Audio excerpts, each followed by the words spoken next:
네, 잠깐 기도하겠습니다. 하나님, 오늘도 우리가 기뻐하고 기도하며 감사해야 될 캠프의 비밀과 이유를 찾는 모든 부모님들과 선생님들 되시도록 이 자리에 지금 성령으로 강권적으로 역사하여 주옵소서. 끊임없이 우리를 속이는, 우리를 무너뜨린 악한 어둠의 일들이 예수 이름으로 밝히 드러나 이 시간 떠나는 역사 있게 하시고, 우리 안에 만족과 기쁨과 담대함과 강함을 주셔서 우리 후대 앞에 부끄럽지 않은 부모요, 교사들, 언약 전달자들로서는 저희들 되게 하여 주옵소서. 예수님의 이름으로 기도합니다. 예, 한 주간 잘 지내셨어요? 예, 저희는 한 주간 캠프를 지금 이제 태영하고 전체적으로 돌고 있거든요. 그래서 그 태영하고 말고도 지금 한 7현장 정도를 들어가는데 강단 말씀을 가지고 들어가거든요. 근데 현장마다 말씀이 다 다르게 하나님 주세요. 그래서 참 놀랍고도 신기한데, 아마도 거기 지금 그 말씀을 듣는 분들에게 필요한 빛을 하나님 비추시기 때문에 그렇게 하시는 거겠죠. 오늘 하나님 또 우리에게 캠프에 관한 말씀 주셨어요. 캠프는 빛이 비추어지는 것입니다. 이 자리에 모인 또 방송을 통해 함께 예배드리는 우리 모든 태영하고 유아부 가족들에게 예수 그리스도의 빛이 비춰지는 시간 되시기를 축복합니다. 하나님께서 말씀하셨어요. 네, 항상 기뻐하라, 쉬지 말고 기도하라, 범사에 감사하라. 이는 그리스도 예수 안에서 너희를 향하신 하나님의 뜻이니라 하셨어요. 자, 그래서 우리는 기뻐하고 감사하며 기도할 수 있습니다. 그런데 하나님께서 아무런 이유도 없고 아무런 축복도 없이 무조건 기뻐하라 하시지 않으셨어요. 우리에게 기뻐할 이유가 있기 때문에 기뻐하라 하신 거예요. 지난주에 우리 말씀 중에 우리를 70인 중직자로 부르셨고 70인 중직자에게는 하나님께서 권능을 입히셨다 하셨지요. 예수 그리스도 이름을 가지고 현장에 갔더니 하늘에서 사단이 번개같이 떨어지는 것을 보고 그 제자들이 예수님께 돌아와 크게 기뻐합니다. 그때 예수님께서 그것으로 기뻐하지 말고 너희 이름이 하늘에 기록된 것으로 기뻐하라 하시며 너희가 쓰임 받는 것에 대해 기뻐하라 하셨습니다.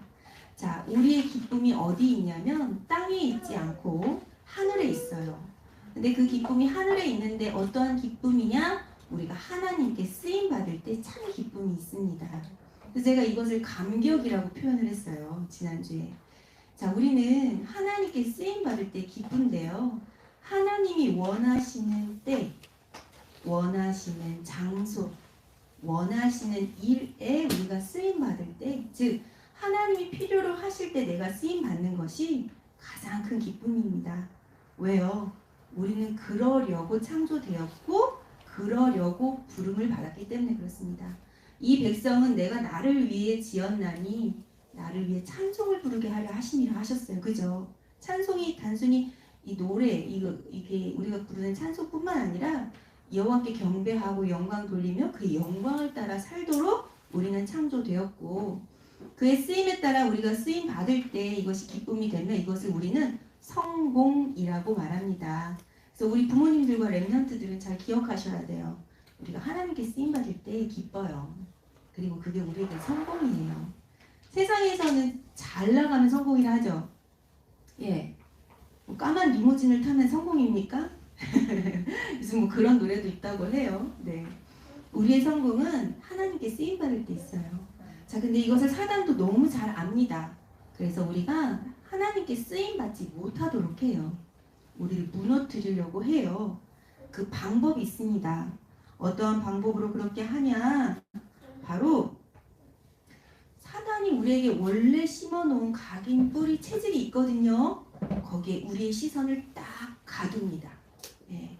그래서 이미 우리는 예수 그리스도로 말미암아 구원 얻은 하나님의 자녀이지요. 창세기 3장에서 완전히 해방된 하나님의 자녀입니다. 하나님 떠난 우리가 하나님을 만났고 죄 문제를 해결받았고 사단의 권세를 우리는 완전히 이겨냈습니다. 근데 사단은요, 과거에 이미 지나간, 다 과거의 것이잖아요. 상처처럼 들어와 있는 많은 내 안의 각인 뿌리 체질로 인해서 지금 나의 시선이 딱 거기 갇히게 만들어요. 그래서 그래서 그런 사람들의 특징은 그때 그랬지, 네가 그랬지, 그랬었었지 하고 다 과거형이에요. 지금 오늘의 축복을 과거형의 그 사단이 만들어 놓은 각인뿌리 체제의 시선을 완전히 뺏겨서 다 놓치게 만드는 거예요. 그게 사단의 전략입니다. 그래서 하나님께서 우리에게 기뻐하라 하심은 가장 먼저는 우리가 쓰임받을 때 기뻐하게 하셨고, 또 하나 그 사단이 만들어 온 각인뿌리 체질의 그 시선으로부터 우리가 자유하게 될 때 기뻐하게 하셨습니다. 여러분 기뻐하십시오. 여러분의 그 시선을 거두어 이제 말씀에 시선을 두시면 됩니다. 시선을 바꾸시면 돼요. 물론 그 일은 아직 있죠. 그 아픔이나 상처도 아직 있을 수 있어요. 그건 이미 지나갔고, 그 각인 뿌리 체질은 어떻게 보면 내 안에 계속 있을 수도 있어요. 우리가 살아가면서 조금씩 치유받고 조금씩 나아지는 것이죠. 그죠? 그걸 일순간에 바꾸고 일순간에 치유받고 일순간에 해결되리라는 것은 그 하나님의 방법과는 맞지 않아요. 우리 안에 창세기 3장 그리고 사단이 만들어낸 각인뿌리 체질이 있다 하더라도 우리가 기뻐할 수 있음은 우리의 시선이 거기에 갇히지 않고 말씀의 시선을 둘 때 우리가 해방을 얻을 수 있게 하셨기 때문입니다. 왜 우리가 말씀의 시선을 둘 때 여기 해방될 수 있을까요? 하나님이시기 때문에 그래요. 지난주에 우리 태영아 부부에서 자세히 말씀 나누었지요? 말씀이 곧 하나님이시라고 하셨어요. 또요. 말씀은 그냥 글자가 모여진 게 말씀이 아닙니다. 말씀은 살았고 운동력이 있어 좌우의 날선 어떤 검보다 예리하여 우리의 혼과 영과 골수 관절을 찔러 쪼개며 마음과 생각을 감찰하시는 하나님의 진리요 하나님의 생명이 되신 말씀이기 때문에 그래요. 그래서 우리가 말씀에 확신을 가질 때, 우리가 이 말씀을 묵상하고 집중할 때, 그리고 이 말씀을 내가 지금 듣거나 전달할 때 우리의 시선이 이 말씀에 머무르게 되고 우리는 그 사단의 시선으로부터 자유하게 되는 것입니다. 이거를 오늘 조금 어려운 말로 나를 위한 오직의 치유 캠프라고 말씀하셨어요. 이게 좀 어렵잖아요. 근데 다른 게 아니라 사단의 시선으로부터 내가 이제 시선을 말씀의 시선으로 옮겨 말씀에 집중하는 상태를 말하는 겁니다. 여러분 한 주간 받은 말씀 가지고 현장에 돌아가셔서 여러분 확정하신 정시기도 시간에 여러분 들으신 그 말씀에 시선을 두시고 하나님께 쓰임받는 자의 기쁨을 누리시기를 예수님의 이름으로 축복해요. 이렇게 말씀에 집중하다 보면 여러분 하나님의 뜻과 계획이 분별돼요. 그래서 하나님의 뜻은 인생 전체의 스케줄이 보이는 것이고 하나님의 계획은 그 중에 지금의 시간표가 보여지는 거예요. 자, 여러분의 인생 스케줄이 있어요. 네, 여러분들은 지금 태영아부 부모님이시고 또 유아부 선생님들이시잖아요. 이 시간표에 스케줄이 있고 그 스케줄 속에 오늘의 시간표가 있는 거예요. 그래서 그게 다른 데서 우리가 발견하거나 우리가 알아챌 수 없어요. 오직 말씀 속에서 이것이 분별되어집니다. 그러면 내가 오늘 뭘 해야 될지가 나와요. 네, 그게 오늘의 집중이에요.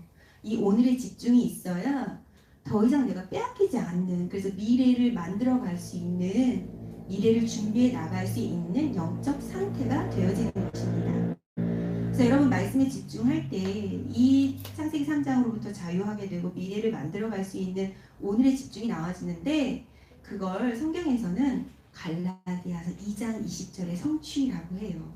예. 예수를 믿는 자의 가장 큰 소망 아닌가요? 그죠? 우리 안에 있는 걸림돌들이 제거되고 내가 예수를 온전히 바라보는 상태, 그의 말씀에 순종하며 그의 말씀 안에서 사는 상태, 내가 그리스도와 함께 십자가에 못 박혔나니 그런즉 이제는 내가 산 것이 아니요 내 안에 그리스도께서 사시는 것이라. 내가 이제 육체 가운데 사는 것은 나를 사랑하사 자기 몸을 버리신 하나님의 아들을 믿는 믿음 안에서 사는 것이라.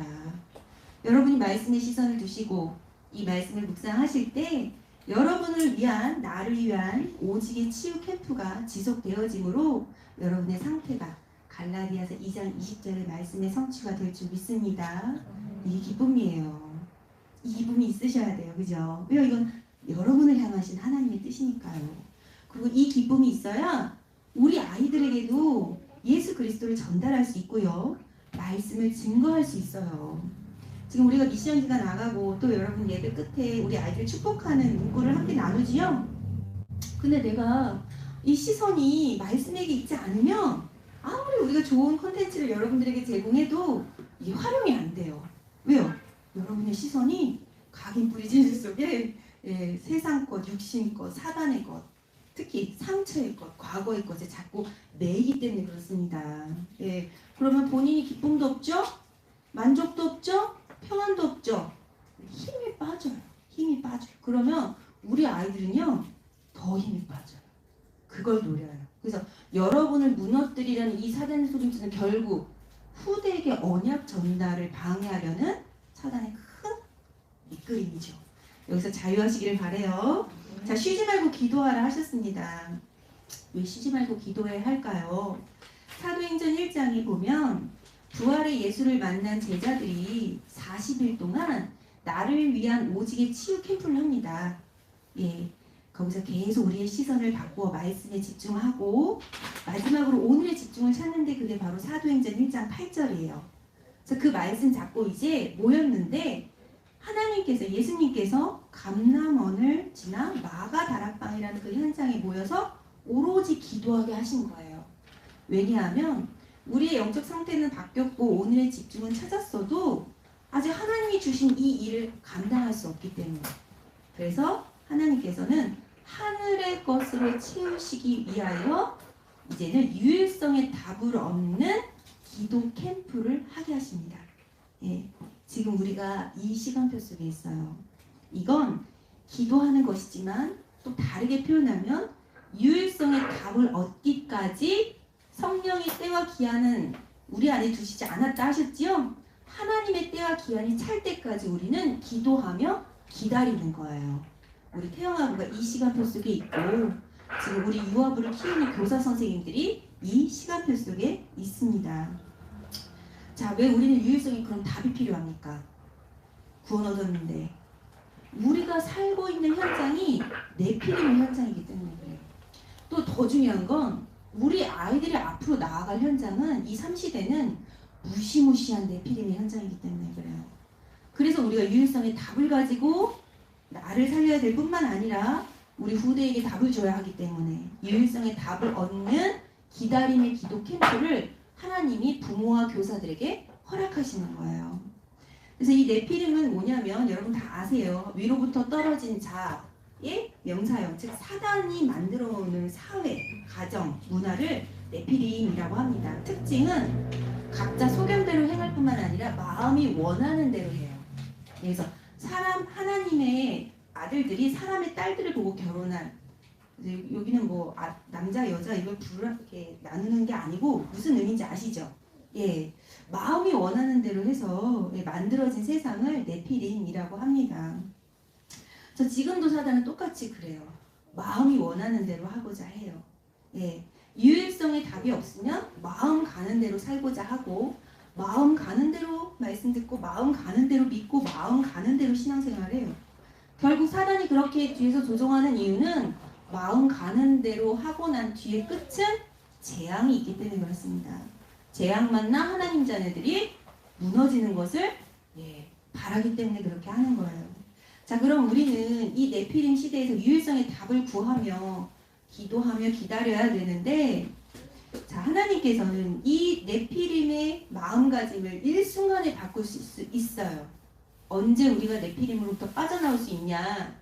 내가 내 마음을 절제하고 마음대로 원하지 않고 말씀 따라갈 수 있냐? 바로 하나님의 큰 일을 보시면 됩니다. 그래서 우리가 기뻐하라 하신 그 말씀에는 말씀 집중이 제일 중요하고요. 항상 기도하라 이 부분에서는요.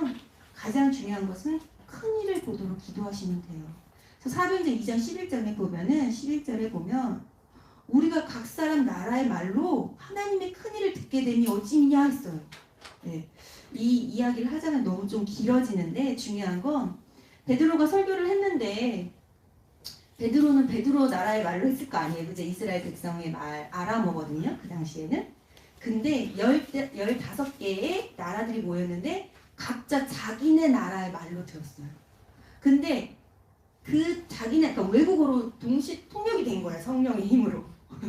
네, 뿐만 아니라 그 큰 일이람은 하나님 나라와 성령 충만, 그 속에 예수 그리스도에 관한 큰 비밀을 듣게 된 거예요. 여러분, 교회 속에서, 그리고 하나님이 우리를 회당이라 하셨죠? 예수님이 따로 가르치시고 전파하실 게 있어서 모아진 이 회당을 통해서 큰 일이 예비되어 있습니다. 그 큰 일을 보시기까지 우리는 기도하며 기다려야 돼요.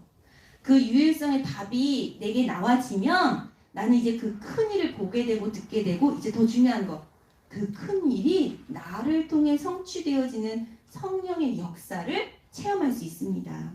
여러분, 우리 후대 중에 큰 일이 있어요. 여러분이 걸어간 이 교육 프로그램 발자취 속에 큰 일이 있어요. 여러분 너무 한 주간 힘드시죠? 아이 육아하고 내 영적 관리하고 삶을 살아가는 게 힘드시죠? 근데 그 여정과 걸음걸음마다 그것이 쌓이고 난 뒤에 유일성의 답을 가진 여러분들에게는 큰 일이 남아있어요. 그 가슴 떨리고 그 너무나도 벅차오는 후대를 향해서 하나님 예비하신 큰 일을 우리가 함께 보도록 기도하며 이 기다림의 캠프를 함께 이어가기를 예수님의 이름으로 축복합니다. 자, 기도는요, 대신 하나님께서 이렇게 기도하라 하셨어요. 너희는 먼저 그의 나라와 그의 의를 구하라. 그래야만 이 모든 것을 내게 더하시리라. 왜요? 우리가 큰 일을 보기 위해 듣기 위해 기도하고 있는데, 기다리고 있는데, 사실 우리 네피림 세상에서 살고 우리의 무게는 너무 무겁습니다. 세상 일, 또 우리의 가정에서의 일, 그죠? 영적인 일, 육신적인 일, 모든 것이 무게가 무거워요. 삶은 그렇게 호락호락하지 않죠. 그래서 하나님 우리에게 축복하신 거예요. 수고하고 무거운 짐진 자들아 다 내게 이르라. 내가 너희를 쉬게 하리라. 예, 우리는 예수님께 나아가 우리의 짐을 내려놓고 먼저 그의 나라 의를 구할 때 하나님은 이 모든 것을 더하여 주시는 축복을 주십니다. 그래서 기다릴 수 있는 거예요. 그래서 주업과 부업이 있는 거예요. 여러분의 직업은 부업이에요. 주업은 뭐예요? 큰 일을 보고 기다리는 이 기도 캠프를 하는 자예요. 그때 하나님은 모든 것을 더해 가십니다. 내 힘으로 할 수 없는 것도 하나님께서는 하게 하시죠. 그래서 우선순위를 바꾸며 기다리는 자에게 하나님이 이 유일성의 답을 주십니다. 그래서 깨닫게 돼요. 가장 큰 현장은 나라는 사실을, 유일성의 답을 가진 자는 나라는 사실을. 예, 남편도 또 이제 아내분이 봤을 때는 남편이 봤을 때는 아내도 아니에요. 나는 비록 이렇지만 너라도, 자녀들아 너라도, 너희들만이라도. 네, 그것도 아니에요. 좋은 마음인데 부모님으로서 아주 훌륭하신 마음이지만 하나님의 관심과 시선은 누구에게 있어요? 나에게 있어요. 유일성의 답을 내게 주셨어요. 그래서 그 유일성의 답을 가지고 이제는 복을 받은 자로, 또 여호와의 칼을 가진 자로, 큰 용사로, 기도의 용사로 하나님은 세워가시는 거죠. 그리고 나서 우리를 능력 가진 자로, 겸손한 자로 하나님이 쓰시는 자로 세워가십니다. 능력 가진 자는요, 그가 간 모든 발걸음마다 하나님 나라 임재하고 유감이 꺾이는 권세가 드러나요. 그의 다스리심을 받는 자 앞에서는요, 그는 겸손하여 다른 이를 섬기고 살릴 수 있어요. 하나님께서 귀하게 쓰시는 자는요, 가는 곳마다 화목의 비밀이 드러납니다. 화목해져요. 네. 자, 이렇게 나를 유일성의 답을 가진 자로 세우셨으니 발견되어지고 이제는 미션이 찾아집니다. 네, 내가 뭘 해야 되겠구나. 네. 이건 내가 발견하는 거예요. 누가 주는 게 아니에요. 이건 사람이 주는 것도 아니에요. 하늘에서 나로 발견하게 하시는 거예요. 그래서 이거는 생명권 헌신을 하게 되지요. 아, 이거구나. 예, 그렇게 된 자에게는 하나님께서는요, 9가지 세팅이 늘 불이 밝히게 하시겠다 약속하셨어요. 네, 그 부분을 좀 나중에 다시 설명드리고요. 자, 마지막으로 여러분 범사에 감사하라 하셨습니다. 왜 감사하라 하셨습니까? 세상은요, 흑암과 공허, 혼돈 가운데 있습니다. 썩어지고 무너질 바벨탑을 쌓는 세상입니다. 근데 이 속에서 하나님은 그리스도의 빛 비추심으로 우리를 세워가십니다. 잠자는 자여 깨어나고 죽은 자들 가운데서 일어나라 하셨지요. 그리스도께서 빛 비추심이라 하셨어요. 자, 이 캠프의 빛 비추심으로 인해서 우리를 예수 그리스도의 증인 되게 하십니다. 그래서 증인이 일어나는 재창조의 캠프가 예수 그리스도 이름 듣는 여러분들에게 이제 하나님은 일어나게 하실 거예요. 자, 그러면서 우리는 도전할 수 있게 돼요. 무엇을 도전할 수 있습니까? 세상 것이 아니라, 육신의 것 아니라, 내 거 아니라 영원한 것에 도전할 수 있습니다. 눈이 달라지거든요. 요번에 캠프를 갔는데 이제 다락방 복음 말하러 갔는데 어떤 분이 이런 말을 해요. 제가 결혼하고 나니까요 다 달라지더라고요. 이렇게요. 생각도 달라지고요. 제 입장도 달라지고요. 제가 말하는 건 뭐 다 달라지더라고요. 예, 맞습니다. 사람은 자기 상태나 자기 상황이나 입장에 따라서 다 달라지지요. 예, 그렇게 달라지는 이유는 눈이 달라지니까 그렇죠. 하나님께서 여러분을 증인으로 부르셨습니다. 그리고 여러분에게 재창조의 비밀을 그 캠프의 빛을 비추고 계십니다. 그럼 우리의 눈이 달라져요. 예, 그럼 모든 게 다 달라져요. 그 속에서 우리는 이제 영원한 것을 볼 수 있게 돼요. 그 영원한 것을 향하여 나아가게 되지요. 자, 여러분, 영원한 것이 무엇입니까? 예, 오늘 목사님은 세 가지를 가지고 영원한 것을 설명하셨어요. 날 때부터 앉은뱅이 된 자가 예수 그리스도 이름으로 재창조되어지는 그 현장, 영원한 현장. 그게 왜 영원합니까? 우리가 그 현장을 지금도 말하고 있잖아요. 또 어느 예배에서 말하고 예수님 오시는 날까지 이것은 계속 전달되겠지요. 영원한 것입니다. 사마리아 땅에 이 복음이 증거되어 많은 귀신들이 떠나가고 중풍병자가 나으며 많은 이들에게 큰 기쁨이 있었다 했지요. 원래는 인위적으로 만들어진 그 땅은 완전히 버려진 땅, 예수 그리스도의 빛 비추어짐으로 그 땅이 살아나고 회복되었지요. 버려진 곳이 살아난 그것, 영원한 것입니다. 그리고요, 안디옥 교회가 세계 선교 현장에 도전했습니다. 그로 말미암아 사실 우리에게도 이 복음이 전달된 거예요. 안디옥 교회가 없었으면 우리도 없었어요. 세계 현장에 처음으로 빛을 밝힌 교회가 안디옥 교회예요. 그 캠프로 인해 우리에게 이 귀한 복음이 전달된 거예요. 영원한 현장. 여러분, 그럼 우리에게 와 있는 영원한 현장은 어디입니까? 지금 바로 여러분 곁에 있는 이 아이가 우리에겐 영원한 현장이에요. 왜요? 이 아이가 들은 이 복음을 누군가에게 또 전달하겠지요. 이 아이가 가는 현장마다 교회를 세우겠지요. 하나님이 이 아이들 통해 예수가 그리스도 되심이 끊임없이 전달되게 하시겠지요. 여러분이 앉은 이 현장이 바로 영원한 현장이에요. 이제 이 현장에 와 있다. 내가 나의 아이를 안고 왔다. 그래서 내 속사람은 막 힘들고 막 그렇다. 그래도 여러분 영원한 현장에 도전하시는 증인 캠프의 주인공이 되신 겁니다. 이러한 자들에게 하나님은 반석과 같이 세우시게 하셨다 하고 음부의 권세가 이기지 못할 거라 하셨고 천국 열쇠를 주셔서 여러분이 한 모든 기도에 응답하시겠다 약속하셨어요. 그리고 이 후대 현장을 두고 조카 롯을 구했던 아브라함처럼 가병 318명을 데리고 그 조카 롯을 구했던 후대 현장에 성공한 아브라함처럼 여러분이 한 모든 일 가운데 하나님은 이제 수로를 정복하는 빛의 경제를 회복하시겠다 약속하셨습니다. 그래서 놓치지 마십시오. 항상 기뻐하라, 쉬지 말고 기도하라, 범사에 감사하라. 이것은 끊임없이 예수로 말미암아 여러분에게 빛 비추시는 캠프의 응답이 날마다 더해지기 때문입니다. 이 속에서 나를 위한 치유, 유일성의 답을 얻는 기도, 그리고 무엇보다 영원한 것을 향하여 도전하는 증인 되어지시기를 우리 모든 부모님과 태영아부 교사 선생님들 되시기를 축복해요.